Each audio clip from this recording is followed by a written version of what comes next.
Hope you guys are doing well. Welcome back. In today's video, I'm going to show you that how you can change your country, region on the Temu app. So let's get started. So first of all, what we have to do, simply we have to go to the app, and now we have to click on the app and we have to open it. So as you can see, currently you can avail this offer. Now simply we have to go to the me section, and after going to the me section, this is our profile. You will get the products and everything related to your profile.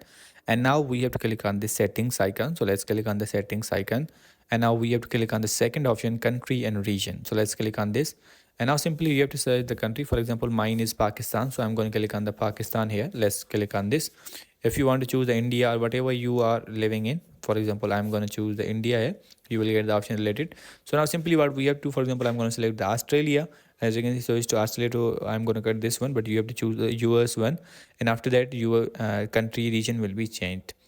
So in this way you can add the country or the region on the Temu app. I hope you guys understand this video, that how you can do that. So see you in the next video.